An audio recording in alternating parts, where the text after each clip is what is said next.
పెడతాడు.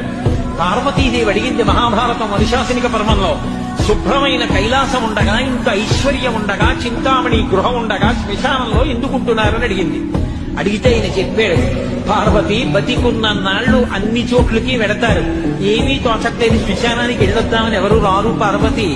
నేనంతవాడినంటాడు, పొడుగ్గా ఉన్నానంటాడు, తెల్లగా ఉన్నానంటాడు, పండితుణ్ణంటాడు, పద్యాలు నాకు నోటికొచ్చంటాడు, ఉపన్యాసం చెప్పగలనంటాడు, నాకు పాటలొచ్చంటాడు, నేను నాట్యం చేస్తానంటాడు, నేను అధికారినంటాడు, నా దగ్గర డబ్బు ఉందంటాడు, నేను పాట పాడగలనంటాడు. ఇన్ని ఉన్నాయనుకున్న వాడిలోంచి ఊపిరి బయటికి వెళ్ళిపోయిన తరువాత వాడిని తీసుకెళ్లి 4 కొత్త కర్రల మీద పడుకోబెట్టి చాప చుట్టి తాడు కట్టి పైన నూలుబట్ట కప్పి తీసుకొచ్చి అన్నీ తీసేసి కర్రల మీద పడుకోబెట్టి కాల్చేస్తుంటే జీవుడు లేచి నిలబడి పుర్రె పగిలిపోయిన తరువాత కన్న కొడుకు కూడా స్నానం చేసి వెళ్ళిపోతుంటే చీకటి పడిపోయాక, అయ్య బాబోయ్ చుట్టూ ఉగ్రభూతాలు, నా వాళ్ళన్న వాళ్ళు లేరు, వీళ్ళని నవ్వుకున్నాను, ఒక్కడు లేడని ఏడుస్తుంటే నేనున్నాను రా అని చెప్పడానికి నేను కూడా లేకపోతే చచ్చిన వాడు 1000 మాటలు చచ్చిపోతారని అక్కడ ఉన్నారు పార్వతి, నా కర్మకాలక్కర్లేను.